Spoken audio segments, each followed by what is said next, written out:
Good morning, kids. My name is Max Chang. I'm with the Spike 150 Foundation. And we are here today to talk about what happened last Friday at Promontory Summit, Utah. Oh, I'm sorry, did it? Yep. And what we're trying to do, first of all, we have some goals here at the Spike 150 Foundation. The first one is to unify. Just like what the Transcontinental Railroad did 150 years ago. It unified the country in two ways. Geographically, connecting two great oceans, as well as, unifying a country that's coming off a very bitter civil war. We also want to educate. I've been going around to schools, classes like yours, to educate. And what I'm trying to hope for is that you get inspired. That we cannot tell you everything about the Chinese railroad worker or the Transcontinental Railroad in our short period together today. But I hope you get inspired, just like with this or any other subject that you are going to be interested in, that you go out and you learn more. You read more books, you go research on the internet, you go look at art related to that, and that is what we really hope. And finally, we want to leave a legacy. And by leaving a legacy, it means I have a homework assignment for you. I know, you're groaning here, it's the end of the school year. I've even had one kid tell me that they have a no homework policy at their school. But don't worry, this homework's not due until 2069. Okay? So on May 10th, 2019, this past Friday, nearly 20,000 people came to this just desolate spot in the northern desert to celebrate the driving of a golden spike into a polished laurel tie exactly 150 years ago. And I'm going to bring my friend Johnny to tell us a little bit about In 1862, President Abraham Lincoln signed the Railroad Act to build a transcontinental railway, ocean to ocean, linking east and west, and opening up millions of acres of land for settlement. So the Pacific Railway Act of 1862 was signed by President Lincoln. A lot of people say, hey, with hindsight, I had 20/20 vision. I know what to do. But Lincoln was great because he had great foresight. He was able to see what we needed to do in 1862 to heal a country. He was a country lawyer, became a railroad lawyer, and eventually the President of the United States. But in 1862, as I mentioned, we're going through a civil war, and that he knew that we needed to tie the country together. So in 1862, we signed the Pacific Railway Act. Now, just for fun, does anyone know where this Pacific Railway Act is today?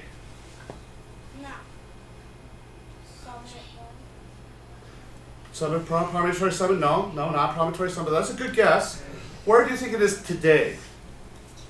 A lot of people have been guessing Washington, D.C., a museum. Yes? The capital?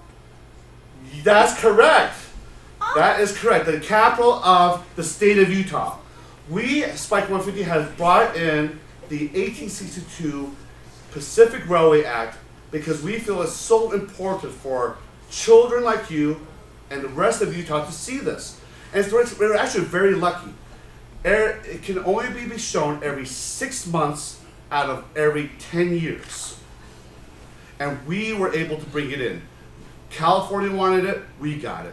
The Lincoln Library in Springfield, Illinois wanted it, we got it. And so we have a chance to go to there to see it along with the Golden Spikes and the mall. So if you go to the Gold Room at the Capitol from here to June 23rd, you will have an opportunity to see this magnificent piece and what I like to call Abe's autograph. So let's look about what happened or what the railroad maps looked like in 1860 before the Transcontinental Railroad. As you can see here, most everything is concentrated in the northeast area, a little bit in the south, and just a tiny little spur here in California. Now, it would take 6 months to go from New York to San Francisco. And you had 3 ways you could go. You go across by land, which is pretty easy. From here, you go by rail, you go by land, horse, buggy. But once you hit the mountains here, many people died. It was very difficult. So there's another way you can go. You go from here, you can sail all the way down past South America, up Chile, come back up, and go, ooh, that's a long trip. The whole question's for now, okay? And the third way is sea, land, sea, probably the most difficult way. You go, you stop in Panama, which did not have a canal at the time.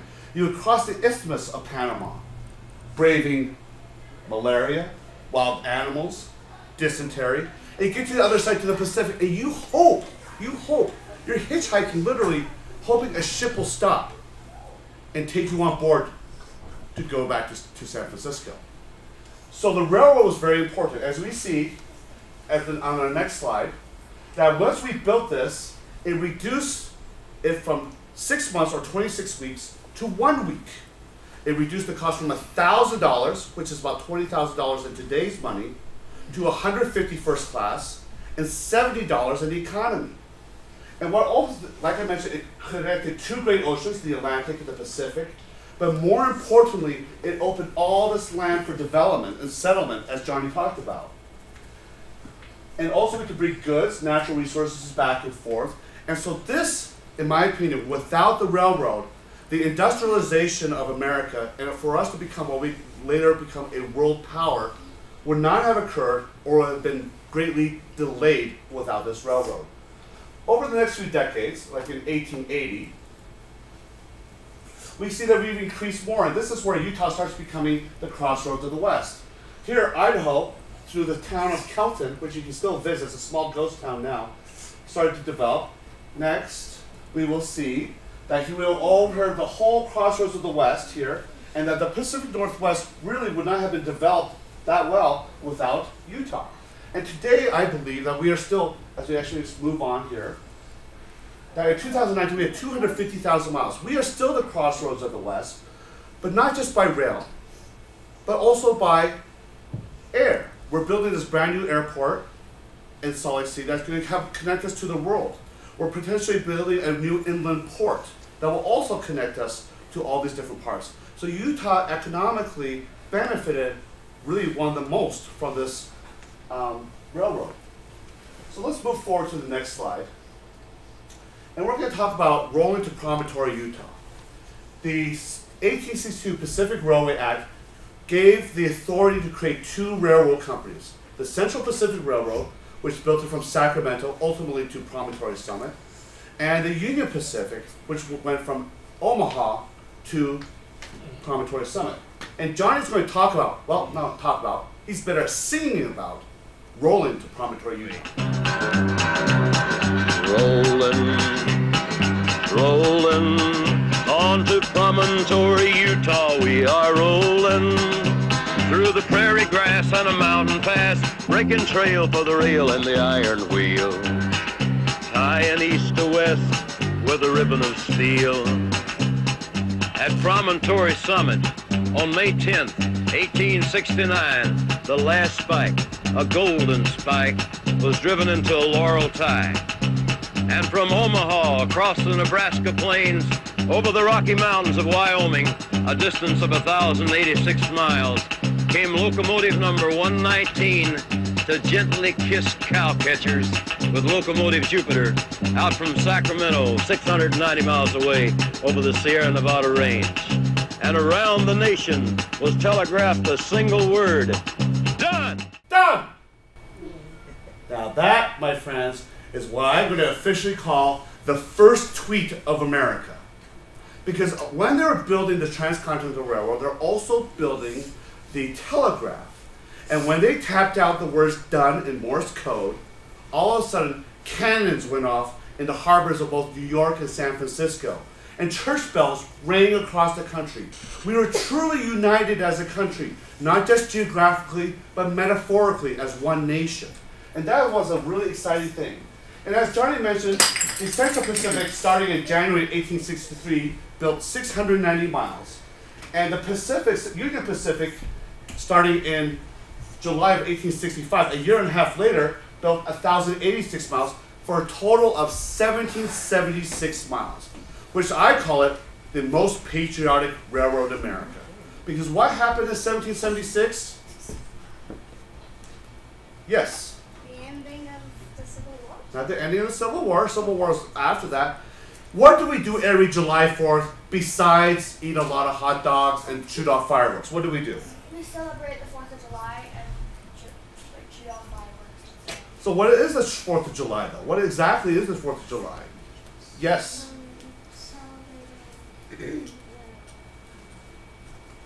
We are celebrating the Declaration of Independence, or Independence Day. And for those who were able to be there on May 10th, John Meacham, our historian, says something really important. That the most important words originally ever written in English are the following. Thomas Jefferson wrote in the Declaration of Independence that all men are created equal. And so to me, that this railroad is very symbolic of our great nation. It gave us additional independence to grow as a country. Now, here's something kind of weird to me. It's that when we go through history, I want you to not just regurgitate or repeat what I say or anyone says. I want you to start thinking about things. So I want you, this is trying to train you about how to think about things. Now, this doesn't make sense to me. A railroad company starts a year and a half earlier, yet they actually do almost 400 miles less, 40% less. Now, why do you think they did less miles? Rough terrain. I'm sorry? Rough terrain. Rough terrain. That is excellent, because while all men are created equal, not all railroad track is created equal. If you look at the Union Pacific side, it's very flat. Lots of plains, so it's easy. You don't have to do a lot of adjustments to grade and so forth. But here, as our young man has pointed out, rough terrain. That is the Sierra Mountain Range. Solid granite. Solid granite, that is the hardest substance in North America. Quick question. We're trying to go quickly, but we'll try to call questions with it. Go ahead. Well, this is basically another reason why I think that this part of the railroad would probably do a bit slower. Sure.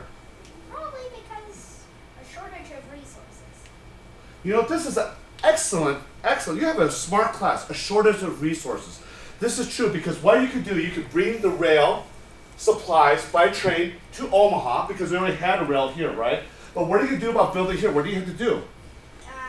Well, you have to transport it past where the other rails. And there's only one way to do that, and that's to put them on a boat and put it around South America and up. Very good. Excellent point. I'm glad I called on you. Next, please. So we have the beautiful 119, the Union Pacific, who's rolling in, and as we will see here, the beautiful Jupiter. And this is the cowcatcher, what Johnny talked about, and they kissed, and they had a wedding ceremony, we called it. And then we have the last spike. This is the Golden Spike. The Pacific Railroad ground broke on January 8, 1863, and completed May 8, 1869. Wait. Is there anything weird about this spike? What is wrong with this spike? Yes.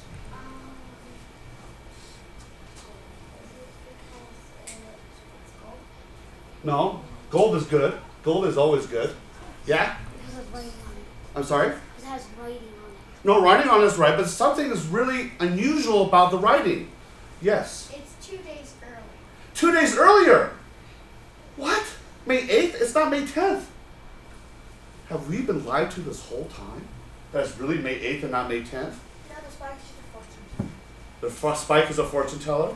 Let me tell you what happened. This is a bit of trivia. So if you ever go see a golden spike, and they say it's the golden spike, the last spike, and it says May 10th, you're going to know it's a fake. All right, so this is a bit of trivia. So what happened was that when they were complete, they did indeed schedule the ceremony to be on May 8, 1869. So Barry Hughes, who was a newspaperman out of San Francisco, and originally he was asked to invest in the Central Pacific Railroad, but he declined. He wanted to commemorate the ceremony. And so what he did was he commissioned a goldsmith to put together the spike. And so they engraved it hastily because they were running out of time and put it on the date May 8, 1869. It gave it to Leland Stanford, who hopped on his train and headed towards Promontory Summit. On the way, he stopped in Nevada, got the silver spike. In the meantime, on the other side of the rail, on the Union Pacific side, Thomas Doctorand for the Union Pacific was headed over west towards Promontory Summit. But he had done something really kind of not nice to the workers. He let a lot of the workers go without paying them. He owed them $200,000, which is about $4 million in today's money. So through a series of telegraphs, again, our social media at that time, they were able to pinpoint when Thomas Durant train was going to be where. And then what they did is they laid railroad ties just outside of Piedmont, Wyoming, which is now a ghost town just east of Evanston. The train had to stop in its tracks. And literally, just like the old Wild West, guess what? They held up this train and held them hostage until they could get some form of payment. And then, ultimately, when they did get some payment, I don't believe they got the full amount, they let Thomas Durant and the 119 go through, and they had to have the ceremony on May 10th instead of May 8th. So that's a bit of trivia, and here's another second bit of trivia. In 1932, a woman in Berkeley, California found a receipt. It was billed to Barry Hughes from the goldsmith, but it was not for one spike, but for 2 spikes. And all of a sudden it goes, there must be another spike. But nobody knew about this spike until 2005, when the Hughes family finally took the spike out of their private collection and put it on consignment, where fortunately the California State Museum pulled it. Now, how are you going to tell the difference between the last spike and this what we call the lost spike? The lost spike is more intricately carved. You can tell that they've taken their time, and they probably did it after the ceremony. Well, we know they did it after the ceremony because the date on that is May 10th. So that is our spike trivia of the day. That's interesting. And here's the maul. This is the actual maul that Leland Stanford used to swing and hammer in the spike. Johnny, could you please show us what happened?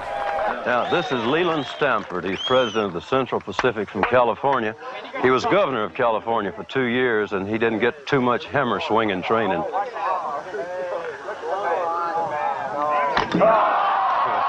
Stanford swings and misses. Yeah. And actually, after that, Thomas Durant missed, everyone missed, and a regular worker, who we don't know exactly if it was a Chinese or Irish or so forth, but a regular worker finally drove it in. And this brings us to this famous picture. I believe that when you went to the Utah Museum of Fine Arts, you were able to see this picture. If you have seen this picture, please raise your hand. Yes. Basically everyone in this room. It's Andrew Russell's East and West shaking hands at the laying of the last rail, or the champagne shot. Okay. Commonly known as the champagne shot.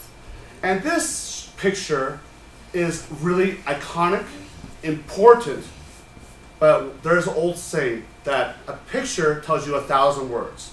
But my philosophy is that a picture may tell you 1,000 words, but it doesn't always tell you the whole story. And as a result, what we're doing here at the Spike 150 Foundation is making sure we expand the lens of history. And by expanding the lens of history, we see more of this picture. And we want to see things from different perspectives, and from different people's perspectives. So let's move on to this next picture. Now, how many of you have seen this picture?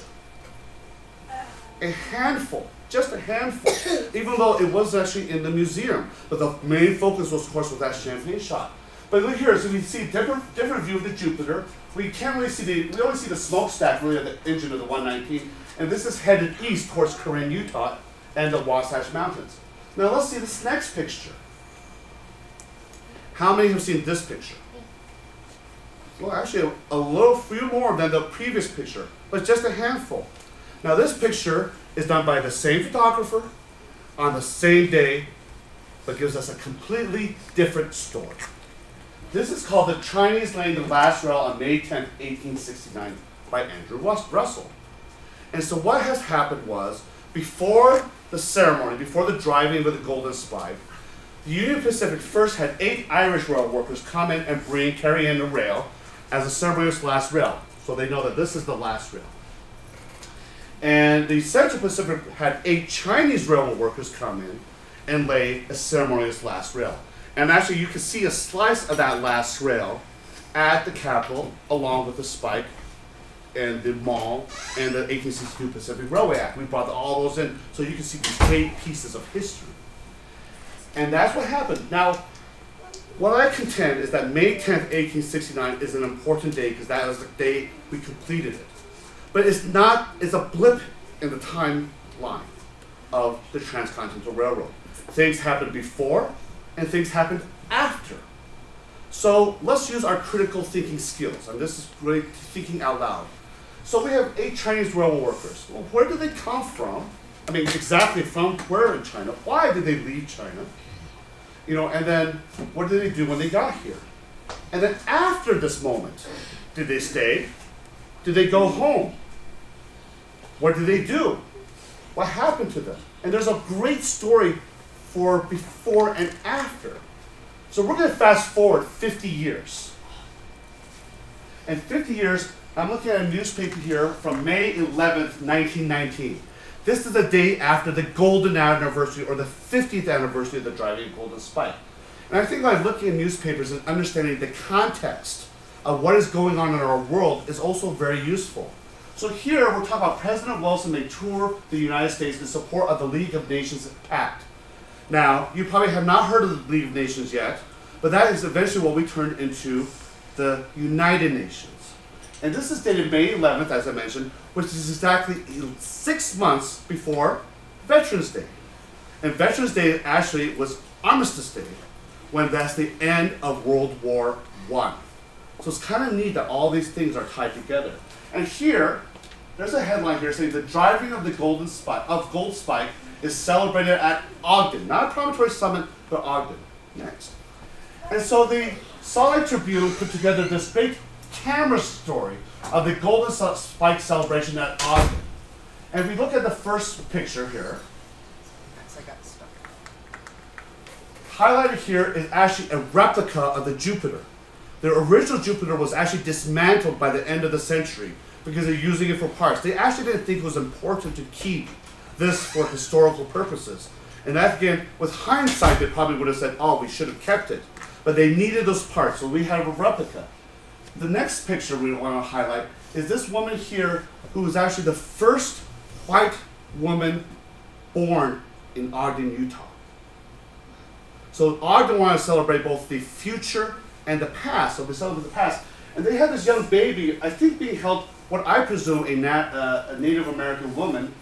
And that baby were alive today, it would have just celebrated its 100th birthday.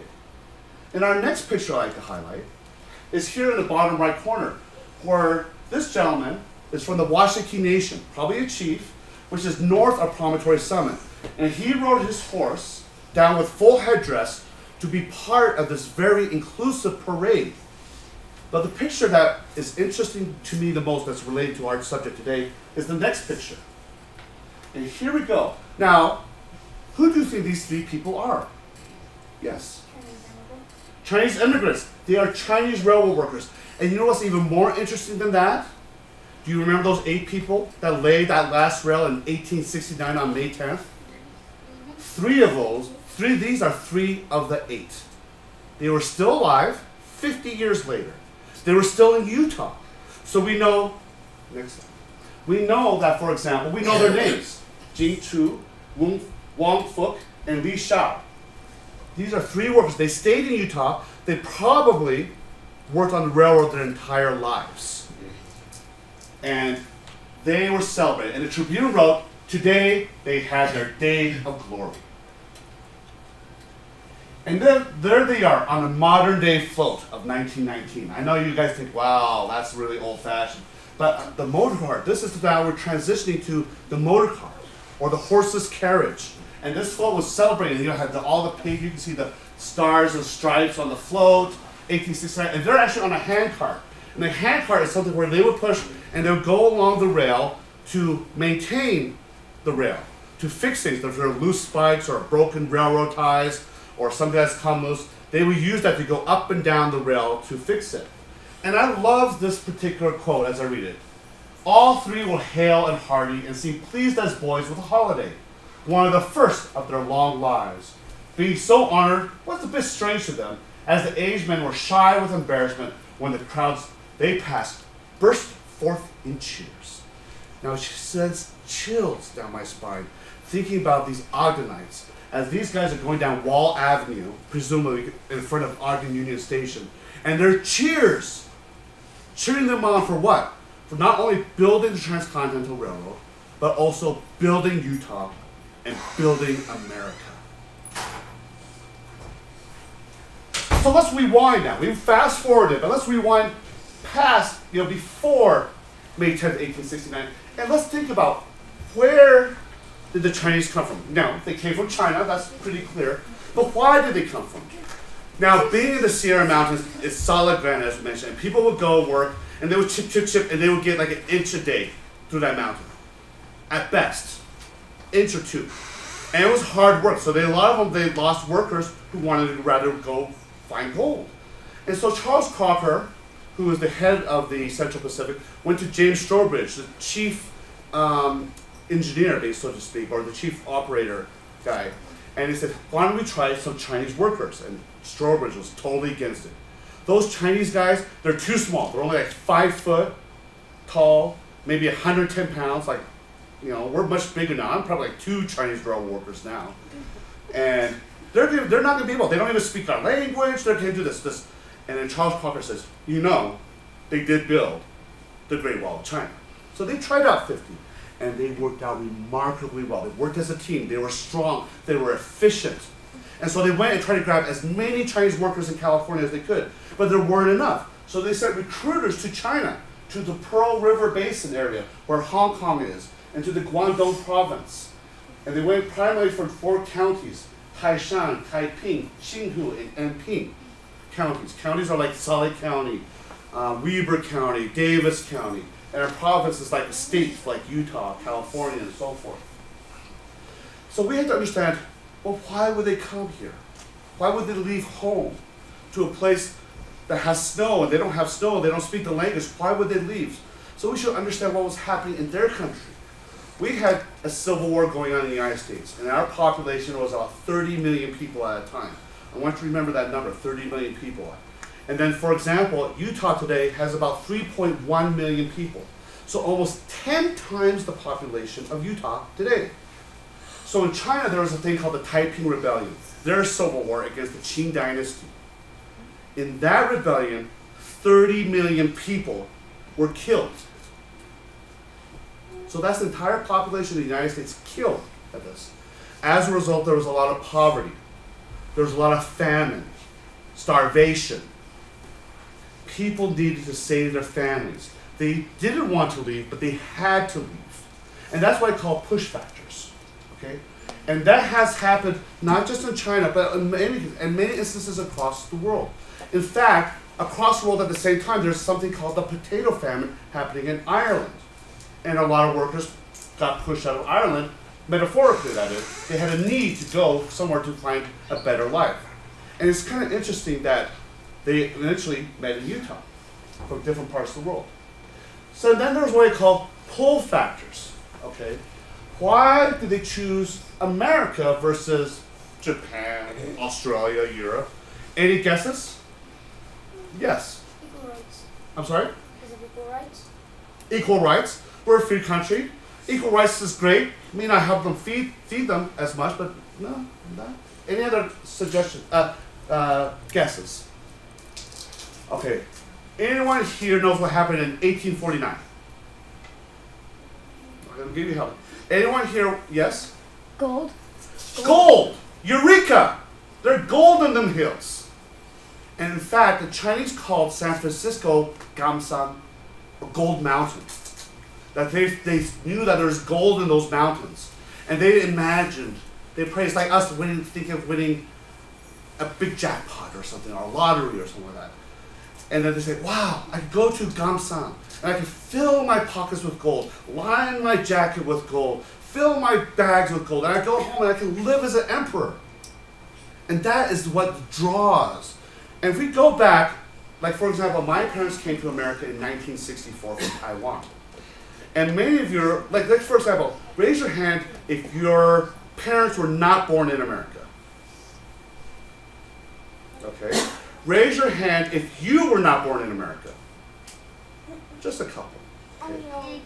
But I can probably surmise that if we go back to what I call the origins of your family histories, most of us, not necessarily all of us, but most of us can go back to pinpoint a single reason. They came to America for a better life. And for the hope of a better life. Which really, America, again, kind of paraphrasing John Meacham, has a great partnership between public and private sectors, of freedom and so forth, and opportunity. And that's why they came here for a better life. So that's what we call pull factors. So let's kind of look about what things or what habits the Chinese brought with them when they came to America. First of all, they like to drink tea. And that actually kept them very healthy. Why would tea keep them healthy? Because they drank tea, they boiled water. And that helped reduce, not completely eliminate, the bacteria and other things that can make you sick. If you think about it, you go back to what I said, dysentery, like we talked about when we go to Panama, that has probably killed tens of millions in the history of this planet. I don't know the exact numbers, but millions and millions for sure. Just from a simple thing because of bad water. And so that's one thing they did. They also, their meals were very adaptable. They ate a lot of fresh vegetables that they shipped from farms that they started to grow in California. They even had, their protein was more limited. They had a lot of fish. I just learned this past week that they even brought in catfish from the West Coast to ponds or lakes in the Sierras and used that for cooking.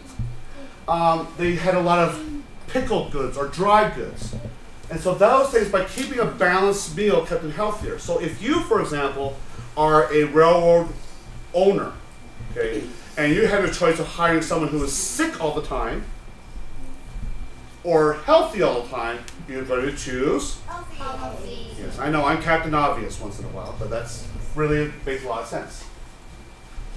They also had Chinese herbal medicine. I purposely brought up this particular person because he's quite famous.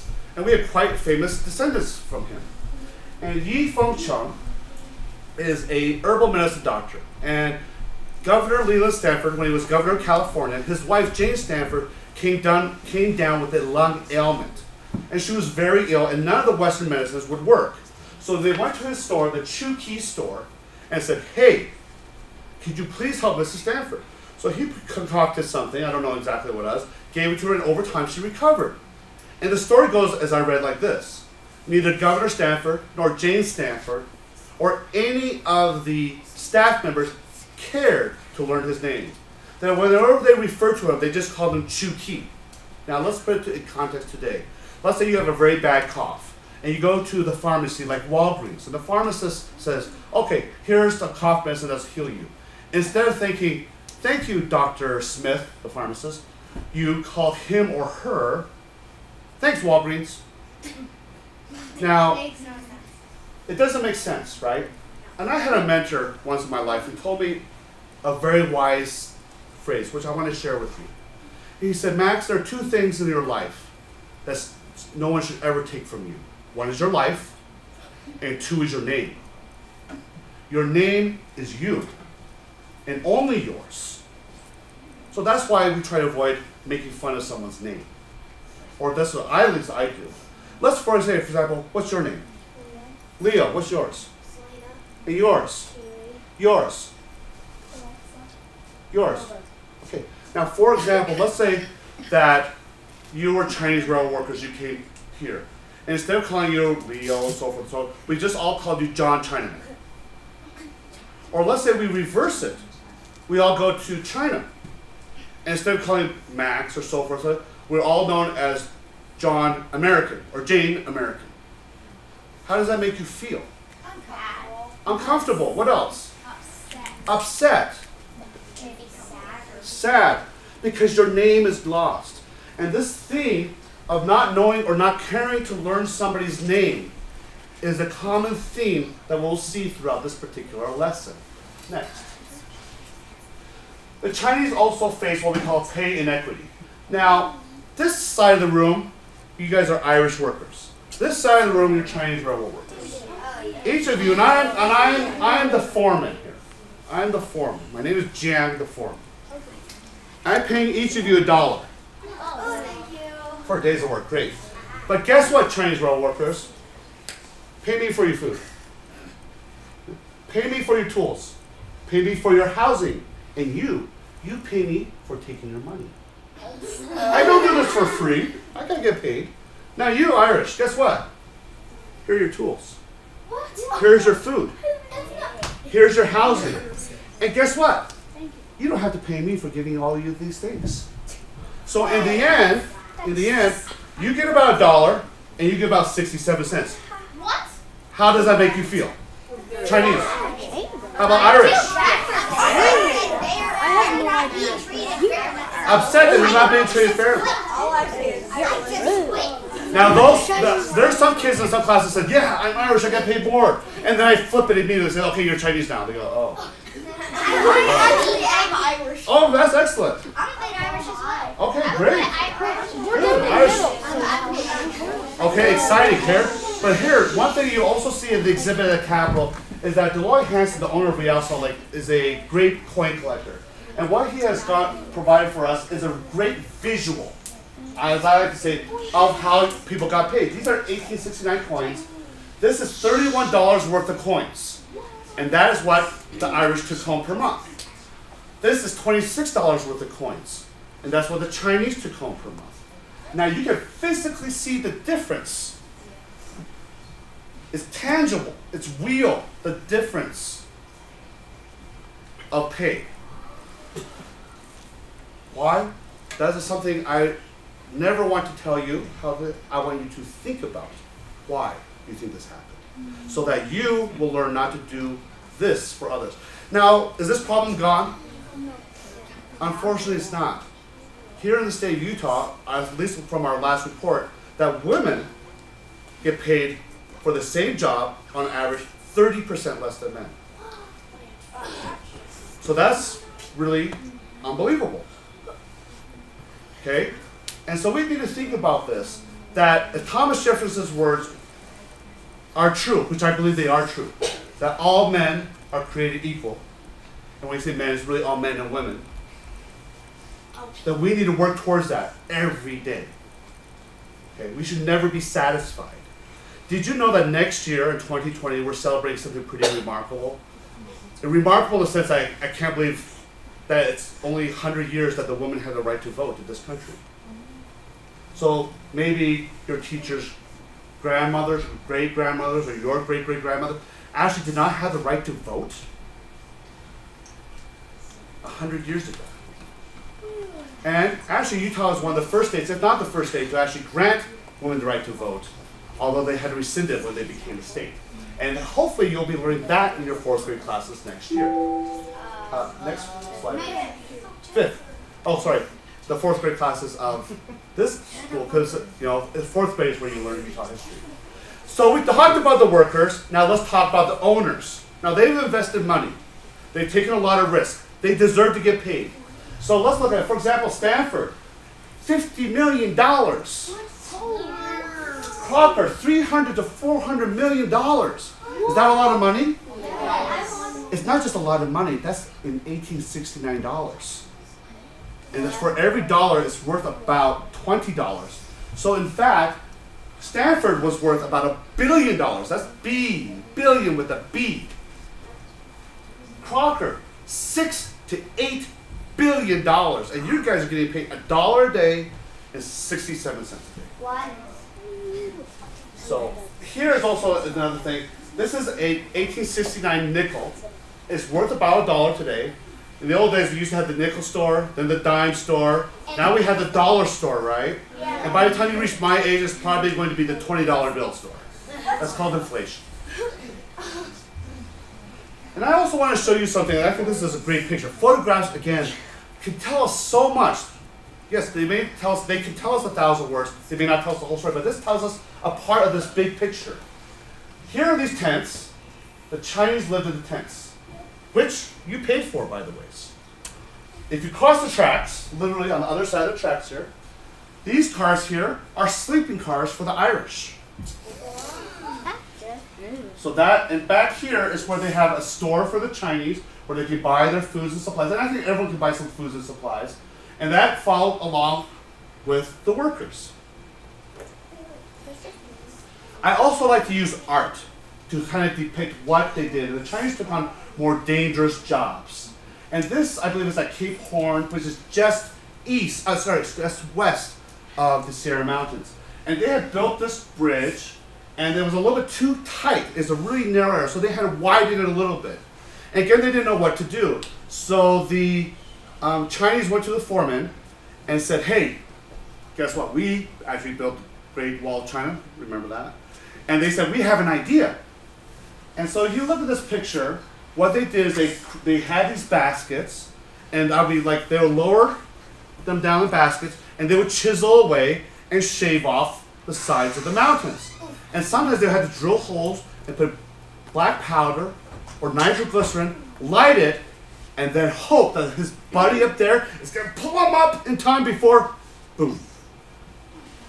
Now, I've done this experiment with every class. Teachers, kind of guess in your mind who's going to say that they want this job. But tell me, who wants to have this job in the baskets? Raise your hands. No? We're predictable. Predictable. Who's going to raise their hands? Yes. Now, are you crazy? That is a dangerous job. You don't get paid extra for that, and you put greater risk in your lives. And here's another interesting thing about this picture. Look at here. All these guys are working. What are these two doing? What's the guy in the suit? Who do you think that guy in the suit might be? Maybe the Rocker? an Irish boss. Not an Irish. He's in a suit. Yes? Probably the foreman. Maybe an owner of the railroad is my guess. And this guy, he's wearing with something a little bit different color to distinguish him from the rest of the workers. And he's kind of putting, what do you think he is? I heard it here, but I need to raise hands. Yes? Foreman. The foreman. Chang, me. I'm the one who's taking your money. I'm just standing there watching you work. Yeah? So this picture tells us a lot. And just look at this trellis that they had to build by hand. Okay? No tools or anything. Out in California, they were faced with a gigantic task of driving a railroad east right through the Sierra Nevada mountains. A wall of solid granite 100 miles thick. 16,000 men, mostly young Chinese, labored a summer's boiling sun and in a bitter blast of wintertime, moving ton after ton of earth, timber, and stone. Not with machines, mister, with elbow grease, shovel and pick, man against mountain, muscle against mountain, brains against mountain. And those days would pass that it looks like a mountain might win. In the end, it gave away. Now, importantly here, Johnny's talking about there's no machinery. There are no backhoes. There are no dump trucks. There are no handheld automatic tools. You have questions? Okay. No handheld tools or anything like that. It's all done by manual labor.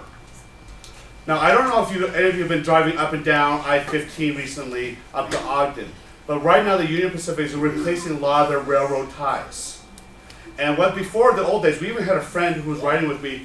When he was a kid, they had to lift each railroad ties out of a vat of just chemicals and then dumping them. Now they have machines that can just pick them up like toothpicks, and lay them down. So let's talk about the Sierra Mountains and specifically tunnel number 6 at Donner Summit. Donner Summit is one of the most beautiful, most picturesque places you'll ever see in the summer. In the winter, one of the most treacherous, dangerous, deadliest spots on this planet. And so it is the toughest section along the Transcontinental Railroad. Again, solid granite, the hardest rock on the continent. And they had to build 15 of these tunnels. The longest tunnel is tunnel number 6 at Donner Pass. It's about 7,000 feet in elevation, so just a little bit below, let's say, Snowbird or some of our ski resorts. And it's 1,660 feet in length. That's only about a third of a mile. That's really not that far. That's maybe from here, a little bit past 27th East, maybe a little bit towards the golf course. But it was really not that far. Yet it took 2 years to build. 2 years to build.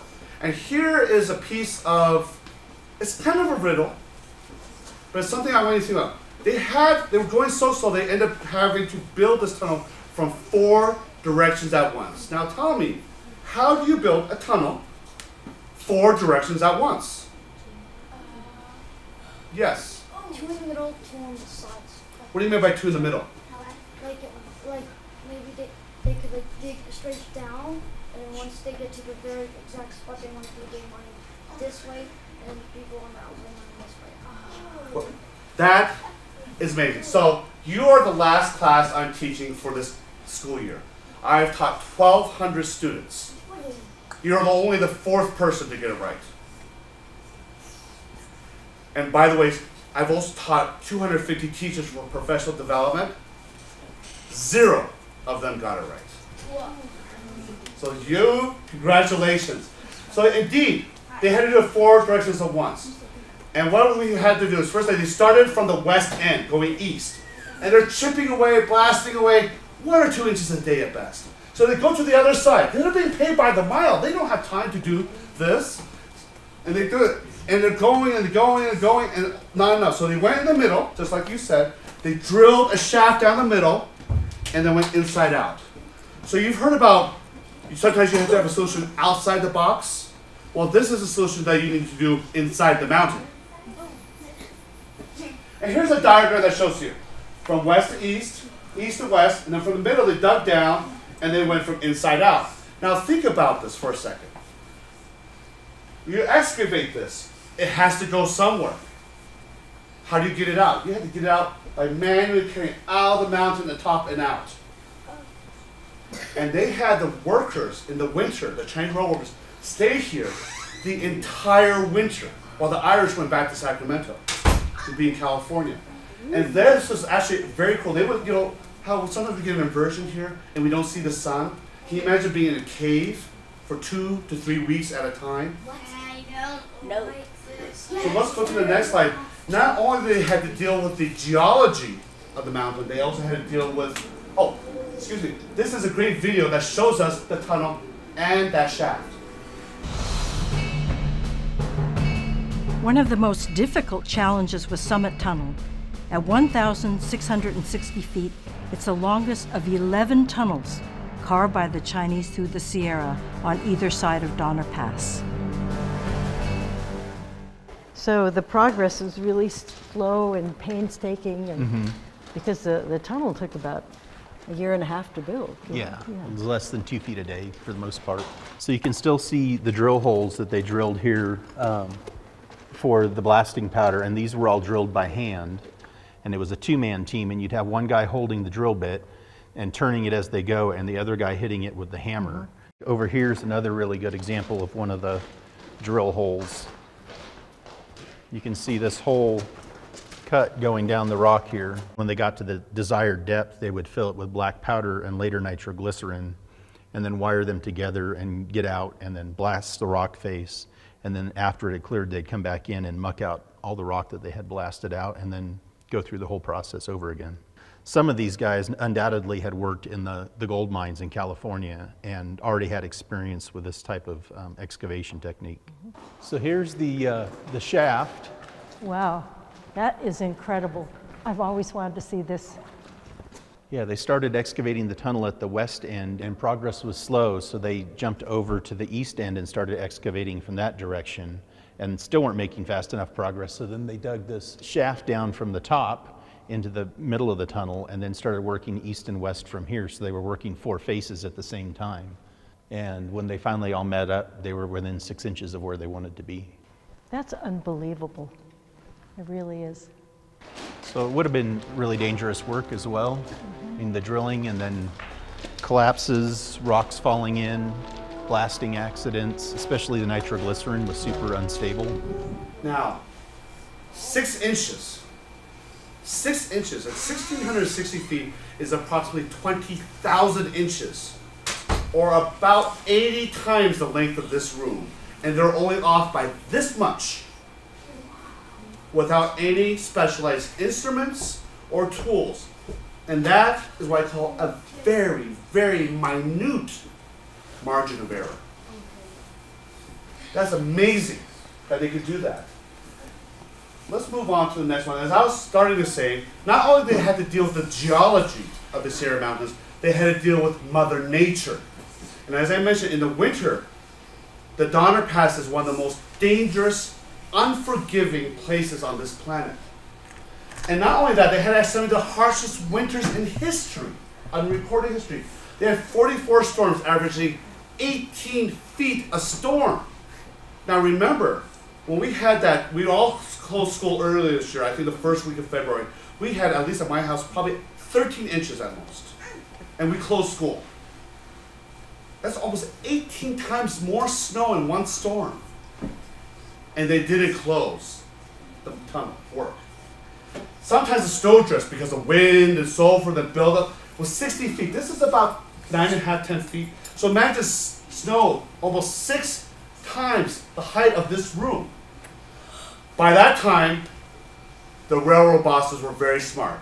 The Chinese workers were cheaper, they worked more efficiently, and they didn't get sick. So they ended up making up 80 to 90% of the workforce. They endured the cold, avalanches, rock slides, accidents, sicknesses, and frostbite while working 10 to 12-hour days, 6 days a week. Now, I want you to think about it. They came from southern China where there's no snow. They didn't ever see anything like this. And then not only did that, sometimes the avalanches will sweep people away.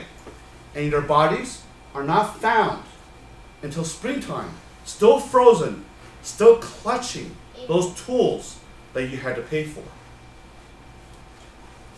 It took 2 years to complete, and the most dangerous job was the fuse runner. What is a fuse runner? So I brought someone a little bit more modern. Well, he's not really more modern than Johnny Cash. He actually was created about the same time. His name is Ethan Hunt. So this is the reboot of Ethan Hunt. You light the matches, you light the fuse. You start running. You trip on the rock. You get up. You're running. You trip again. Your heart's beating. You know you don't have much time. You gotta keep running. You trip one more time. You get up. You don't have much time before you get out of the tunnel until it goes. Boom. Now, if you don't get out of the tunnel, most likely you'll be very severely hurt, if not killed. And you think about it, as the tunnel gets deeper, you've got to run farther. So what I like to do here is show a cross-section. Cross-sections are very important, not just in biology or geology and so forth, but we're actually doing a cross-section of history today, metaphorically. But this is a cross-section. Remember the guy says that there's a guy who has to turn the drill bit. Now, who wants to have that job? You do, right? Okay, so here, help me turn the drill bit, and I'm going to hammer. Oh, I just smashed your thumb. It's gone. That is a tough job. Can you imagine you actually use a drill bit and someone else is hammering? Oh, that's what they did. They would drill down, fill this up with black powder or nitroglycerin, and then boom. And then you have a pile of rocks. Bring in the backhoe, the dump truck. Oh wait, we've already talked about that. They don't have machinery like that. You're just going to carry everything one by one out of the tunnel. And if you're in the middle of the tunnel, guess what? You're putting that maybe in a basket and pulling it up. Right? All by manual, all by elbow grease. How do people get allocated? You gotta raise your hands, remember? How do people get allocated? They probably were lowered up and down the tunnel. Remember, let's pretend that I'm your teacher for the day, for the moment, and treat it like I use teacher, treat your teachers. So let's move on to this next slide.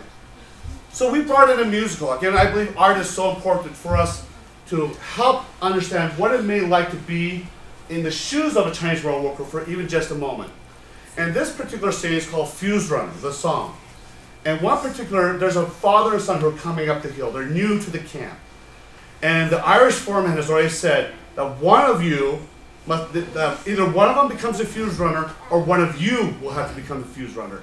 So this is what I want you to think about while we're talking about, while we're watching this particular clip.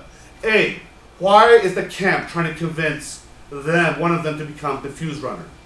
And despite hearing everything, why does that person decide to become the fuse runner? In the meantime, why don't they just use more fuse instead of a fuse runner? And how do they treat this particular worker? So let's go ahead and enjoy, for the next few minutes, Fuse Runner from Gold Mountain.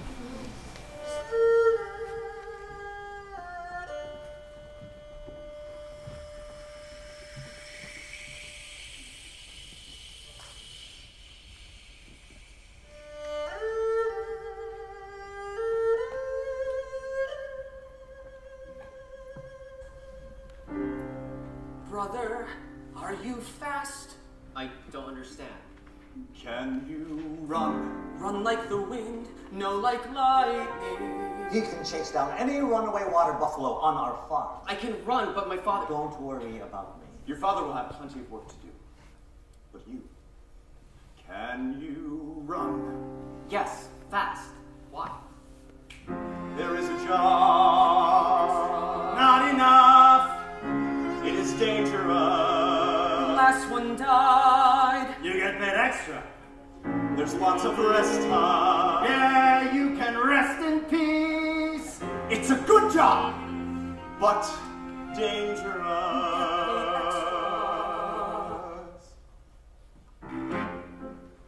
What is this job? We need a man to be the fuse runner. Fuse runner? The tunnel, we must blast you like the fuse. Then you run fast to safety as the explosives blow. Don't be too slow. Where the hell you go? You're the fuse runner. Then you rest as we clear the rock. If you don't do our best, our pay they'll dock. But you paid if you run or rest. Cause they know that you'll always do your best. Or in peace you'll rest as the fuse runner. Run for your money, for your life, for your future sons and wife. You'll begin your journey home. Run and you'll end the ceaseless strife of the railroad worker's life. You can run your way back home. Back home. How long is this fuse? About 10 feet. You have a few seconds to get clear and then... Boom! Why can't you just use more fuse? Well, fuse is expensive and in short supply. And we are cheap and plentiful. The fuse goes out when the north wind blows. So you run to a light and back on it goes. Then you turn away while you curse the day. You take extra pay as you run away. You're the fuse runner. Run for your money, for the chance to escape this circumstance that still keeps us from our home. Run, run without a backward glance. Run and pray that heaven grants you a way to run back home. Back home. You get to rest between runs. No other work is required. It's a good job, if you're fast. Watch your feet when you light the fuse. Be careful of the steps you choose. If you fall and slip, or you lose your grip, here's a tip: don't trip, or it's your last trip as a fuse runner. Who among you has done this? No one. There is no one here to speak of it. They all died. All. All. Not one has survived past the 4th week. Unlucky number 4, the number of death. How much extra? Double. I'll do it! No, lit. He say he do! So? He say he do. He do it. Good. Chew, tell him he starts now. Brother, the boss demon would like you to begin immediately. We've just started to blast this tunnel over there. There's a fuse ready to be lit just about 15 feet from the entrance. No, lit. I absolutely forbid it. You cannot do this. It pays double. We'll get home sooner. Honored uncle, everything will be fine. Here, take this. What's this for? It's an extra piece of fuse. Fuse runners always carry a short length with them. It's for good luck. Thank you. Oh, and here are your matches. Good luck. Go on, lit names.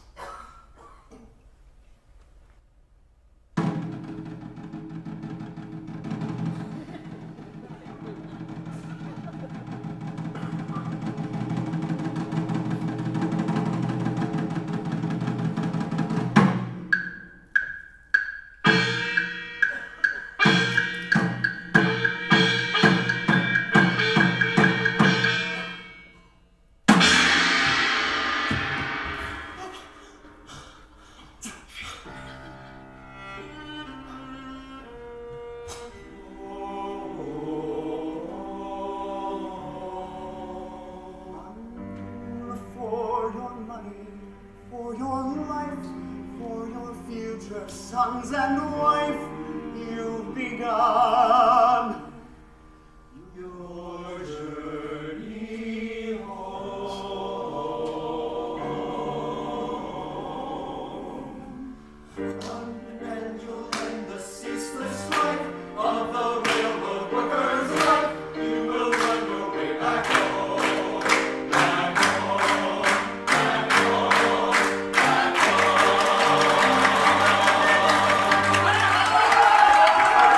Okay, so the first question I have for you is, why is the rest of the camp trying to convince either the father or the son to become the fuse runner? Yes. Maybe because they don't want to get hurt or they don't want to get killed. They don't want to get hurt, they don't want to get killed. That's an excellent answer.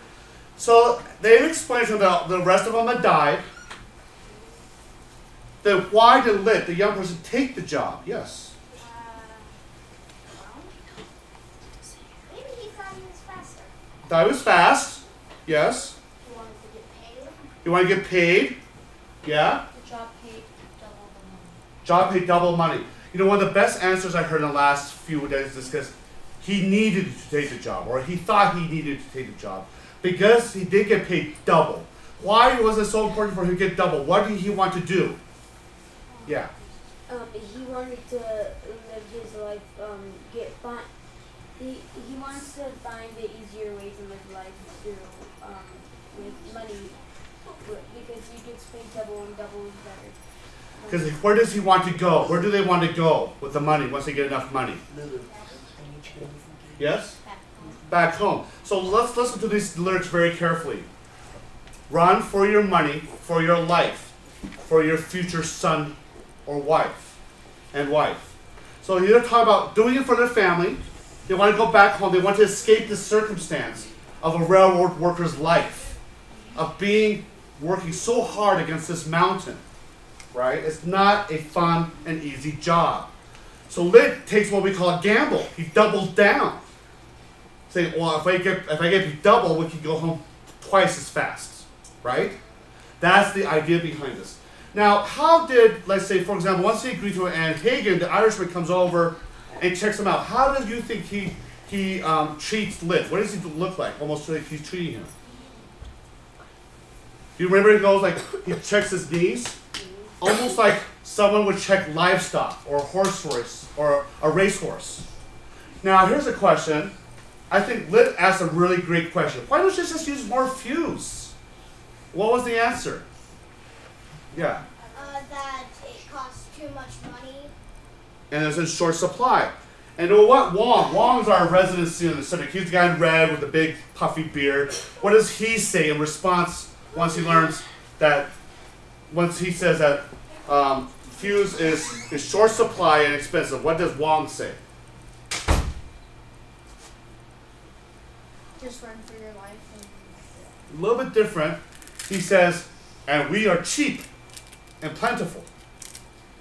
So what do you think, or who do you think the railroad owners valued more? Fuse or the Chinese railroad worker? Fuse. Now this sounds terrible, but it's not the only time in history we've done this. When we see we as mankind or humankind or people. Like I took my family and my daughters to the Empire State Building this last summer. I was reading the tour. The guy says, you know, back in the days, they could build as fast as they could, as long as there were 3 deaths or less per week. I'm like, wow. So what was more important? Building fast or human life? The same with the Pinto, the Ford Pinto in the 70s. We knew that if you crashed into the back of the Pinto, it would explode. And Ford, instead of recalling everything, said they calculated that it would be cheaper to just pay out those who got killed, their family got killed, than to recall everything. But fortunately, we've made changes where value of life is better. So in the end, now, if we're building, how many deaths per week are we allowed so we can build as fast as we can? Yes? A very small amount. Very small amount, that's not even quite right. Yeah. 0.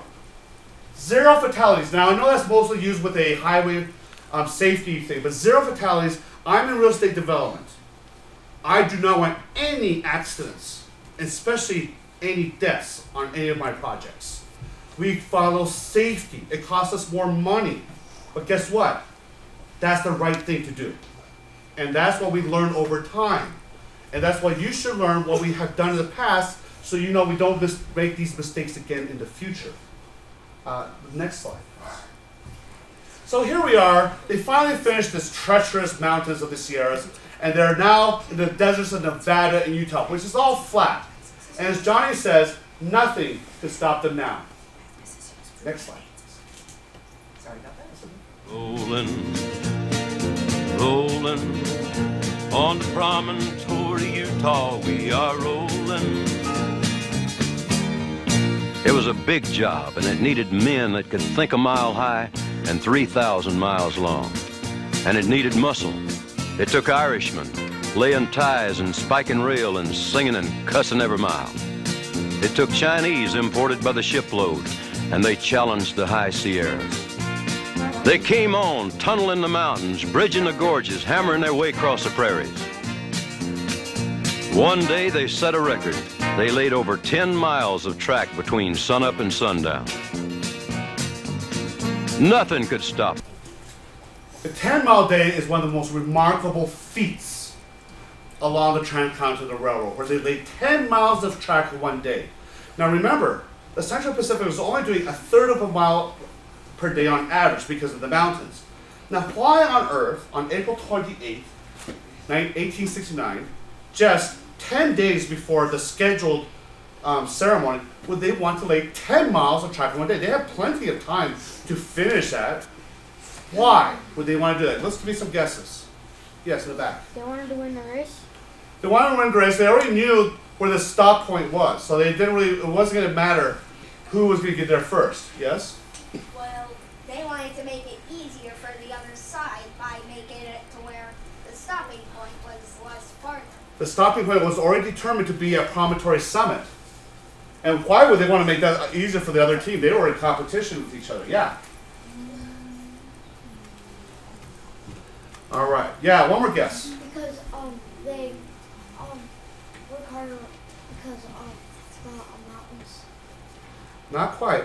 I'll give you an answer here. Well, first of all, does anyone know the story of John Henry? What happened with John Henry? He went hammered down the face but he died when he was in the middle of the mountain. Right. They almost worked him to death, right? Yeah. They did work him to death. John Henry, the legend of John Henry. But here's my answer. This is one of the few times I'm actually going to give you an answer straight out. 3 letters. E-G-O. Ego. They built 10 miles a day because of ego. So what happened was the Union Pacific one day built 5 miles of track in one day. Pretty remarkable. And there's a song that says, whatever you can do, I can do better. So the Central Pacific decides to build 6 miles. Well, Dr. Grant's not going to have any of that. So the Union Pacific builds 8 miles. And then he bets Charles Crocker, I bet you in the Central Pacific cannot build 10 miles of track in one day. And I'll bet you $10,000 on it. Now remember, $10,000 is about $200,000 in today's money. Charles Crocker is brilliant. A brilliant businessman, brilliant engineer, and very shrewd, very calculating. So he and James Strobridge came up with a plan for 8 Irish workers and a small army of 4,000, an estimated 4,000 Chinese rail workers, to build 10 miles of track in one day. Now as we go forward to this next slide here, what you'll see is that they did this again with very simple tools. You need railroad ties along the grade, and let's talk about the grade here for a second. There was something that happened at that time called, there was an event in Salt Lake Valley called the Locust Event, where it destroyed all the crops. Oh, sounds familiar. Something happened in Ireland, something happened in China, destroyed all the crops. And so the Mormons, Brigham Young brought what we call the Mormon graders. And they actually eventually graded about 20% of the Transcontinental Railroad line to grade the bed of the rails, okay? Because you had to keep it pretty flat. You had to keep it with a 1% grade at all times. That means it can't adjust more in height than 1 inch for every 100 feet. Okay, so they'd lay down the railroad ties, and then they had to lay down the rails, connect the rails by fish plates with bolts, and then hammer down, secure the rails with spikes. And with each spike, to be efficient, you can only do at most 3 strikes for every spike. Now, I don't know if that has something to do with baseball. Later baseball, I think, was invented after the railroad. But 3 spikes for every strike. Then we have shovels, mauls, tamping bars, crowbars, and that's it. And then we do have a cart that was pulled by horses. So if we look here at the next slide, you'll see in the morning of April 28th, at sunup, that small army went out. Horses pulling the rails with the supplies. The Chinese are working there, setting everything down. If we look at the next slide, we see the 8 Irishmen carrying each of these 30-foot rails, weighing 560 pounds, onto the railroad ties. Next. Followed by the Chinese. What they do is they dump all the spikes on the ground. And then the fish plates. They go and get the fish plates. One team will bolt the fish plates. The other team will take the spikes. 1, 2, 3. They would drive them in. And you can see here the telegraph is being built along the same line. Here's another piece of line. We're not using the telegraph anymore, but we're using what we call land easements, or the right to put a line there for our internet and telecommunication lines today. So the railroad really built what I call the infrastructure, or the skeleton of our country. Next. The other workers, if you've ever been out, who was at Promontory on Friday? Some of you were, yes, no? Or over the weekend? But whenever you go out to the desert, even on a beautiful day, the desert is also relentless. No cover, wind, and you're out there, even though we have ice streaks and we have air-conditioned cars, we have water, you'll get beat down, you'll get tired. So these guys had to go around, make sure everyone stayed hydrated with, of course, boiled water. So by lunchtime at 1:30, they reached to a point that they knew 6.5 miles. They knew they were going to make it. So they called that spot Camp Victory. Today, Camp Victory is now known as Roselle, which is directly north of Robert Smith's, an American sculptor's most important piece, the Spiral Jetty. So it's kind of neat. We have all these cool things here in northern Utah. Has everyone been to the Spiral Jetty? Some of you. It's remarkable because of the changing of colors of the salination of the lake. It's pretty neat. So let's go here and see what Camp Victory looked like in 1869. Hey, look at this. Do you remember these? The tents. Who lived in those? And here, the cars. Who lived in those? Yeah, you guys are catching on. So here they're serving lunch, and there's a woman I want to bring up here that we haven't talked about. Her name is Mrs. Hannah Strobridge, James Strobridge's wife. She's the only woman to see the construction of the railroad all the way from Sacramento to Promontory Summit. She was truly an angel. She took care of the workers. She cooked for the workers. She took care of them when they were sick. She herself even contracted smallpox. And this is, again, what I'm trying to tell you, another perspective of the story we don't hear about all the time. And this is where I think by learning more of a history, you become better thinkers as well. And although this is taken in 10 Mile Canyon, it's actually not part of the 10 Mile Day. But this is an example to show you what we had to do, what they had to do towards the last 3.5 miles. They went a little bit slower. They were a little tired, but they also had more curves. And you don't just go and say, hey, I need a curved rail with an arc of 42 degrees or something like that. They actually had to go and they actually hammer out the arc. Now, you just don't do just one with this particular arc or whatever turn you want. You actually have to do 2 the exact same way because you have to keep them parallel. Because if they're not parallel, what happens to the train? Jumps the track. It jumps the track so it gets derailed. So how difficult do you think that must be to do by hand, by hammer? At the end of the day, they finished their 10 miles. And we look at the next pictures here. We can see this is a replica of the 10 Mile Day marker that honor this great achievement. This record, just like John Stockton's assist record, will never be broken. But really, it shouldn't be broken because they should never put people in this type of working condition again.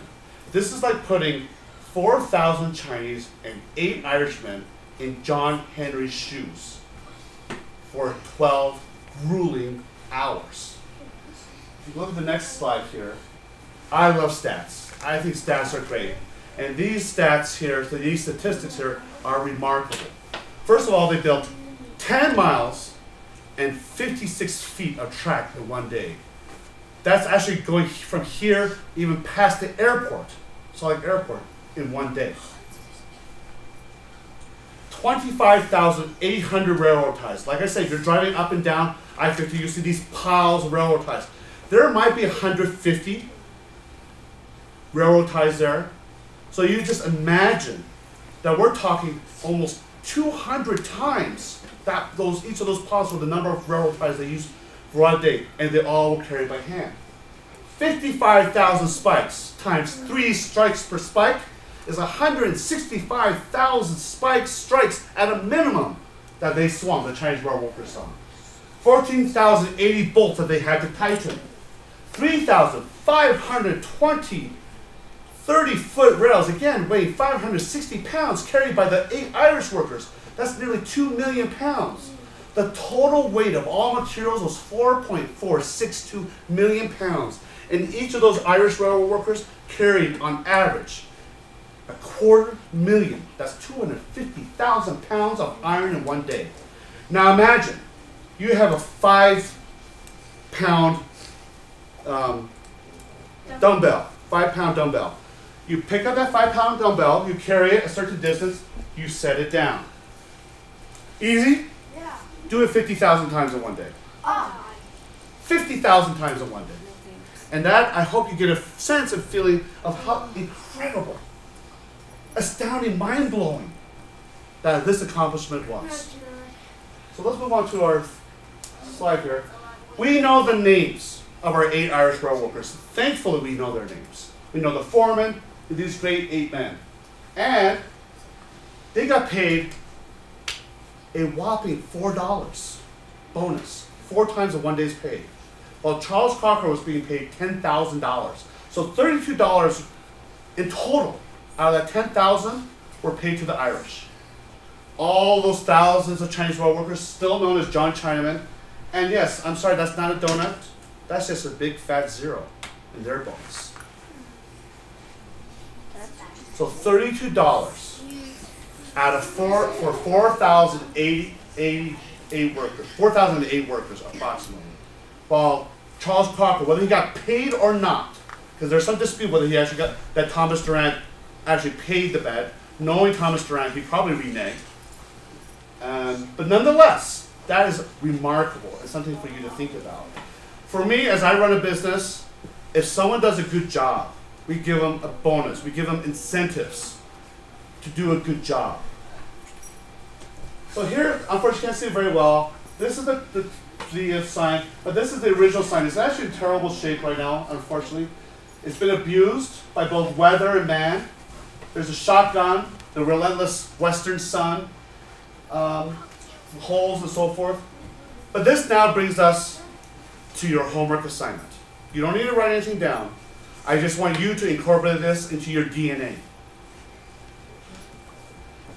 The 1869 Transcontinental Railroad was the greatest engineering feat of the 19th century. It was the moonshot before the moonshot.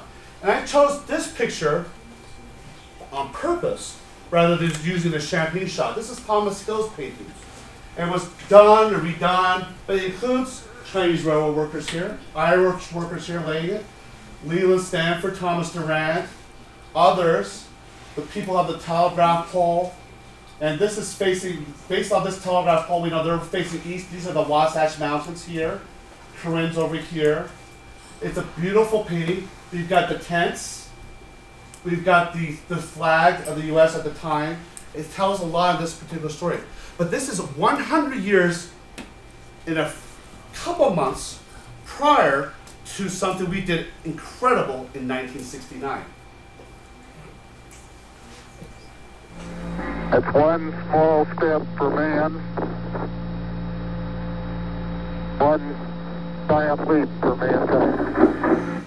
In 1969, the United States of America landed on the moon, and Neil Armstrong uttered those famous words: "A small step for mankind, but a giant leap." A small step for man, but a giant leap for mankind. It was a day where nobody cared which political party we belonged to, what race, gender, if you're wealthy or you're poor. We were all Americans. Because everyone, as one, just like our theme for Spike 150, as one, completed this enormous task. So that brings me to our final slide and your homework assignment. What's next? What are you going to do to make something by 2069 that will unite this country and do all these great things? Because my belief is that the greatness of America is never behind us. It is always ahead of us. And you are the ones who are going to lead us to that greatness.